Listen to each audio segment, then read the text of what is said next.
Hello friends, one of my favorite impromptu videos coming to you because I shared a reel on my Instagram today about waking up as a generator and how, and maybe you'll see it if it's the last video, it's only 15 seconds long, but I thought I may as well upload it to all the platforms and give a bit of backstory. So what do I mean by that? Well, being a generator, right, you have a defined sacral center, meaning you have this stable, consistent, fixed, reliable way of tapping into your own life force, creative, sexual, powerful energy that can get you into action. Now the thing is, a lot of us generators have been conditioned to fear, suppress, shame, deny, or contort that life force energy. So sometimes it takes a little bit of coaxing, right? And I know that a lot of the generator information out there around what it is to be a generator, listen for the I'm gonna be honest with you, sometimes it's not that simple, and sometimes that can be buried beneath so many layers of conditioning and taking in the external world's voice instead of hearing your own clearly, especially if you have open centers. Now, I've been immersed in the world of human design for going on 6 years now, and this is how I see it and how I've experienced it in my own body. Sometimes I'm a no to being in action, right? And many people could tell you this. I just feel stuck. I feel stagnant. But there's something to either consciously using that stuckness to do shadow work and deconditioning work, which you can do with yourself or in a safe container where you feel you want to go there with someone in that intimate space to look at your wounds and your shadows and your blocks. Or it's a chance to actually summon up your own life force energy from the catacombs, from the cellars where it has been suppressed and stuck and pushed down. And that looks like, for me, like, that's why my embodiment practice is so important for me, and moving my body in the morning. Now, that for me used to look like running. I was an avid runner and I love running, but now sometimes it's running. More so it's actually about getting in touch with my sacral energy, my sacral chakra, and what emotions am I feeling, what wants to be moved.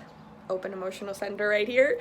What emotions want to be moved so that I can tap back into these reserves I have within my own body.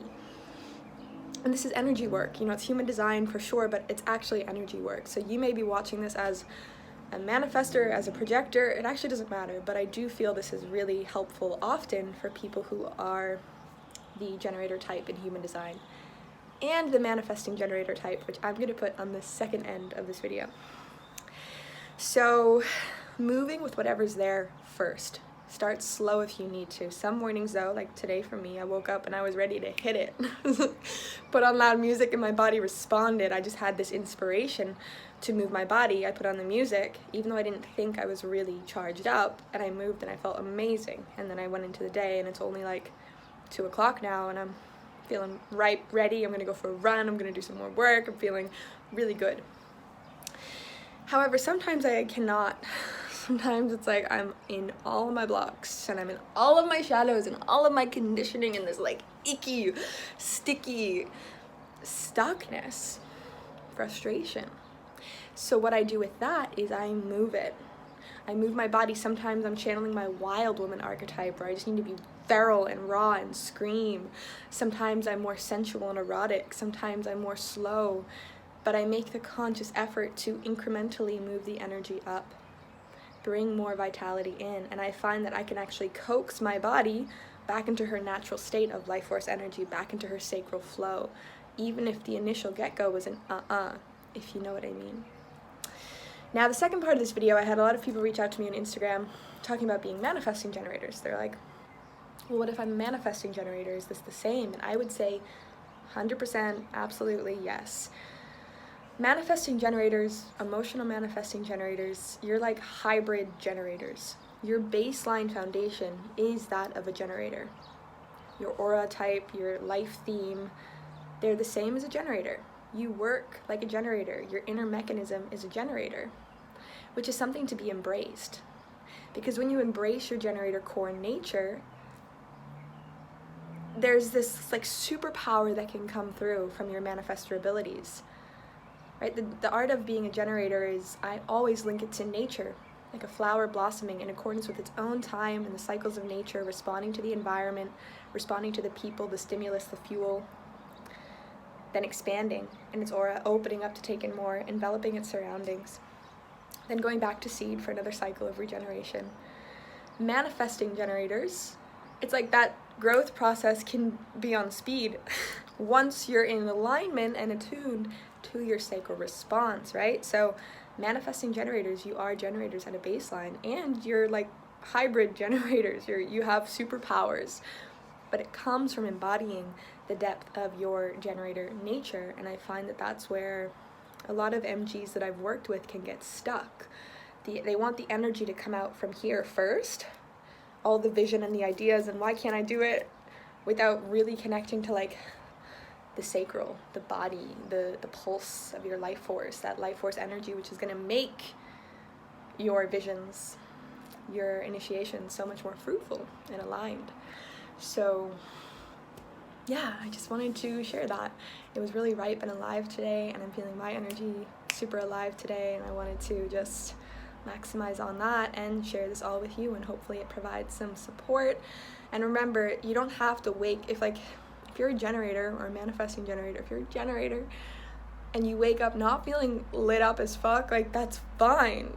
You don't have to, but know that your sacral energy is not something that is outside of your own control. And even if you feel down, even if you feel like you're a bit crunchy and you're a bit rough, there's ways you can coax your energy back into its blossoming, right? So just like keep the power in your body.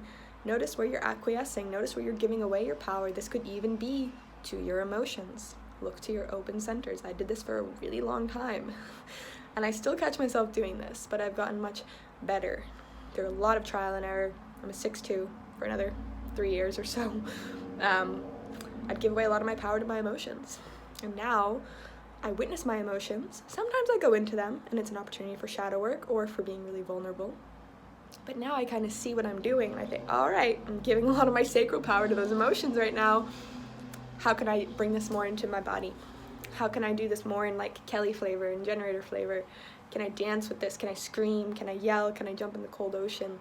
Can I open my heart up and just let my tears come out, you know? So be with where you're at and notice how you can coax that into being in a baseline where you're feeling connected to your body and your energy. And it's increments, it's intervals, it's steps. If you do want support in this journey, reach out. I do offer sessions, I offer coaching, I offer readings, and just putting that out there for whoever may or may not resonate.